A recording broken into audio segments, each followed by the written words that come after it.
Hi everyone, welcome back to an expert guide to Path of Exile. We're still here in Act 2 with the plan to move out pretty quickly. We're getting close to the end. So we're going to travel back to the wetlands here and enter the Old Vol Temple. First take care of some spiders. Alright, that's good enough. Alright, so we enter the Vol runes here. Now, this is an ancient civilization that collapsed for some reason in the distant past. We know not why, and we don't learn much about it in the game. Um, but as you can see, they're an angry people, and they don't want us invading their ruins. So nobody thought to try talking to these folks.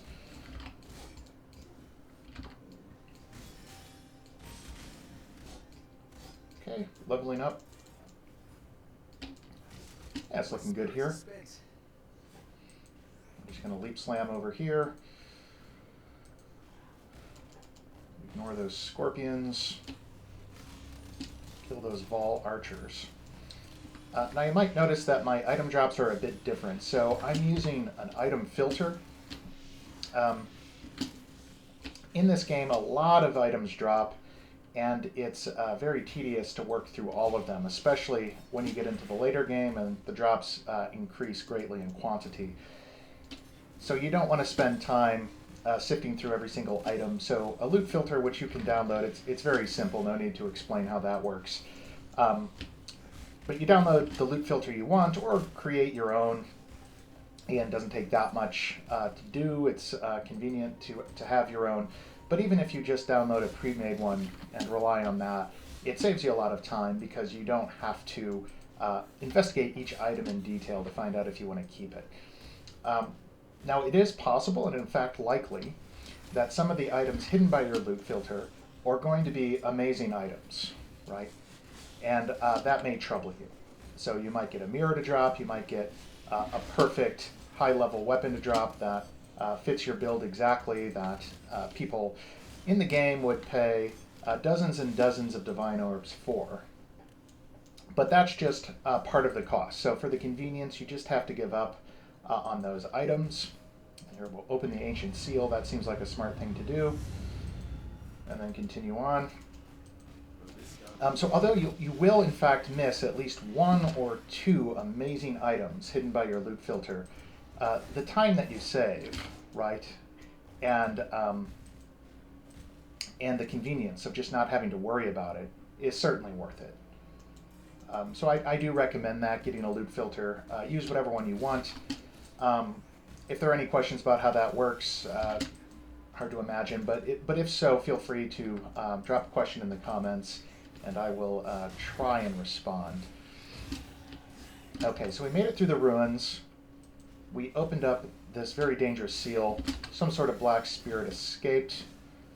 And now it's night outside, and perpetually so, unless we fix this dangerous spirit that we unleashed upon the world. So my assumption is, let's just continue through the forest and hope we find a way to fix it, probably killing somebody or something at some point. That usually fixes problems of this sort, especially in a game like this. So we'll just trust that. All right, we'll cleave down this giant insect that burst out of the ground. And some other apes that have gone mad as a result of the changing weather and climate and day-night cycle. Okay, let's run past these. And what we're going to do when we get to the next waypoint a bit up here, okay, by the way, this is the Dread Thicket. Scratch what I was just saying, this is very exciting. So this does not show up every time you go through the Northern Forest.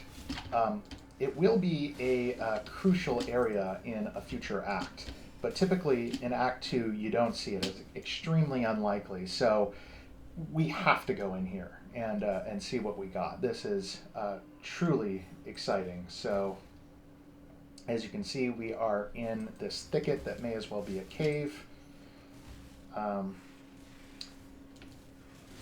Oh, we got some Spriggans attacking. Those must have just been added to the game. Never seen those before. And these Ursas that drop from the trees. Very scary stuff. Now this is not easy. If your build cannot handle this, again, there's no shame in backing out, heading back to the ledge, gaining some levels, and trying to come back in here. These monsters are tough, right? So Spriggans, they are made of wood. They are really the living forest, so they can be very difficult. Fortunately, we leveled up enough at the ledge, and we've had some good random number generation in various senses. Oh, look at that. A glassblower's bauble. That enhances the quality of your flasks. We're not going to use it here early in the game, but that's going to be great. So already the Dread Thicket is paying off. And look at that down there. So we found a cosmetic hideout. We have not talked about hideouts yet, but basically it's an instance zone that you can use for yourself. And you need to discover them or buy them throughout the game. So here, Lush Hideout, I think I'm missing that one, so that's very fortunate. First, I want to look around in this camp. So you can tell the environmental storytelling in this game is truly top-notch. You can tell something happened here. So these are humanistic bones and blood in this camp area. So it's a little strange, right? Why you'd still have blood, apparently fresh blood, yet the bodies have decomposed. That raises all sorts of questions. I blame the Ursa. But something happened to these, presumably bandits, hiding out here. That's what you get. It's not safe. So what you really want to do, rather than camping out in the open world, you want to find these hideouts and claim them. So you're going to have to clear the inside. We got these dread primates. And it's a very lush inside. We take these guys out. And the bandits who camped just outside here made a very foolish mistake, not coming in here and clearing the area and then transferring this hideout to their other hideout, which everyone gets as an instance. Instead, they camped out in this dangerous world and, unsurprisingly, met their doom at the hands of apes, Ursi, or some other sort of creature that dwells within the Dread Thicket. All right, so we've cleared the whole place. We now have this. We could build a hideout in here, but in a safe area. We will discuss that later. And for that alone, entering the Dread Thicket was most certainly worth it. We are just going to make sure that we clear every bit of this area, because the drops can be quite valuable.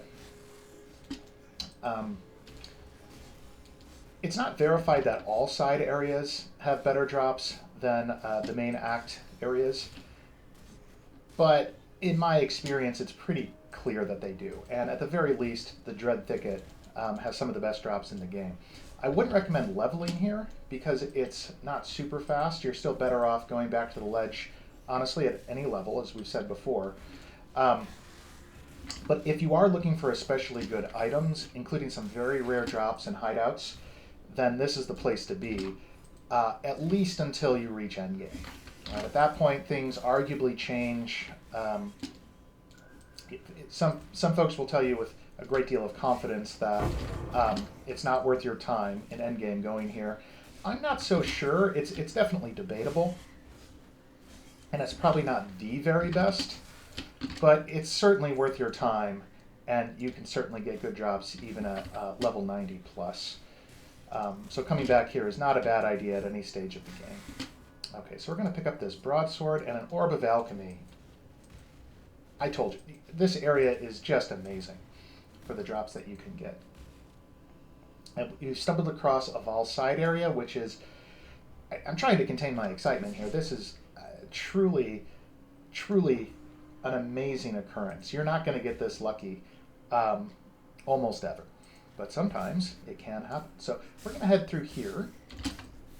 So this Vol side area, already worth doing if you encounter anywhere in the world, but being in the Dread Thicket just multiplies the quality and the quantity of the drops you get. And I assume the experience too, although don't quote me on that, just paraphrase. Let's see here. All right, so we do what a normal person would do, traveling through the forest. You're attacked by spiders and apes, so you kill them. Now some sort of snake-type creature, or serpentine construct, I should say, excuse me. Definitely worth killing to stop this rare spider. Okay, we didn't get anything aside from experience, which is something. I shouldn't downplay that. Okay, so we're traveling through here, getting close to the end of this side area within a side area.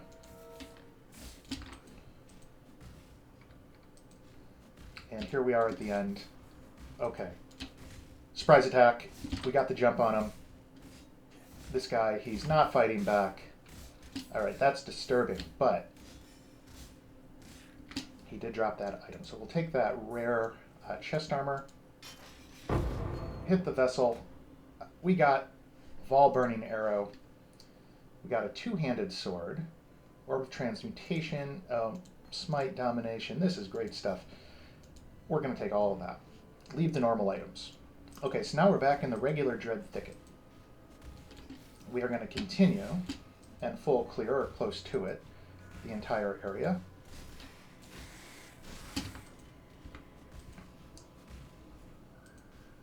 Oh, make sure you hit the chests. Don't skip those. Boulders are worth clicking if you see them. And trunks, you know, that's kind of up to you. If they're on your way, yes, you might as well click them. But if it's going to be a large or long detour, don't worry about it. All right, so we cleared the whole thing, I believe, just about at least. And we got a lot of great items, some good experience. No explanation necessary. You see why you do the Dread Thicket whenever you can. Okay, so we continue past the Northern Forest. Here's some sort of monument, presumably from the past inhabitants of this region, so I can't do anything with it. I think GGG is going to add something in the future, so they're still adding to these acts. Not everything is finished yet, so at some point I assume that will serve a purpose. If not, it'll have some sort of lore attached to it. But at the moment they still haven't gotten to that, which is okay, no criticism for that. There are other aspects of the game that require attention first. So here we are fighting a ghost inside of a spider, which is very, very scary. I should have warned you that that can happen.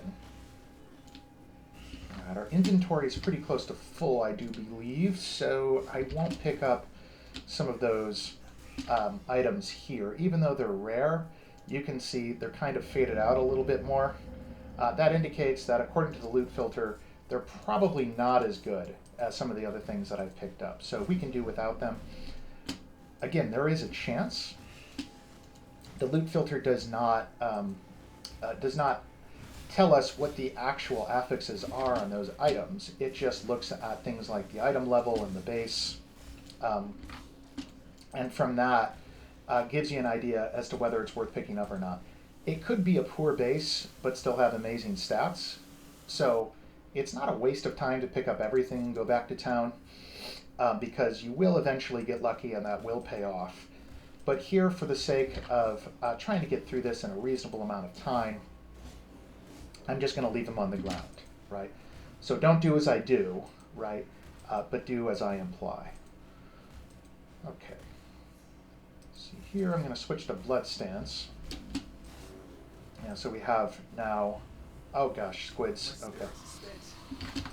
I'm going to switch back to my Sand Stance to help with some blind. Makes it less likely for the enemies to hit me. And at this stage, you're probably not going to get one shot. So if they get one hit in, that's okay.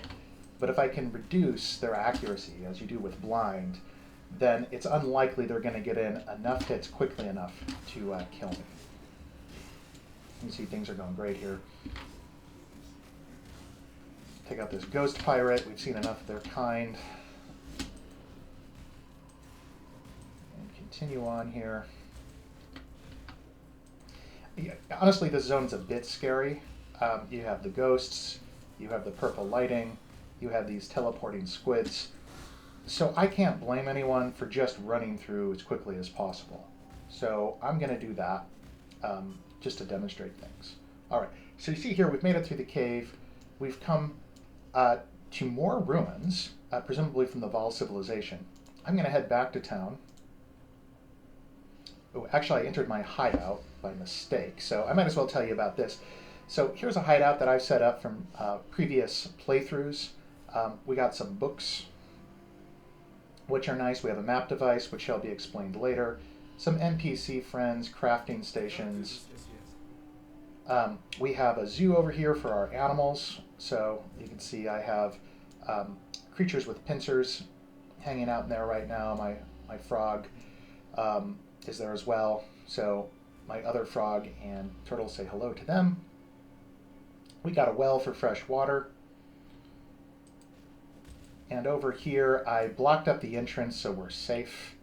Some more books in here. It's a nice cozy place. You're safe in here. You can't be attacked. This is where my guy sleeps. It gives you a buff, I assume. That's just a quick sneak peek. So we accidentally entered there. You got a preview of the hideout, how exciting that's going to be. So let's head back to the Act 2 town. Okay, see, it's dark here too. Is Groost upset about it? Let's find out. I'm a bit nervous, but let's see what he says. Nothing like this happens until you are here. Bring back the light, or you will find my spear in your throat. Okay, so he did threaten to kill us, but on the other hand, he trusts us to get the job done to fix the problem that he reasons that we've caused.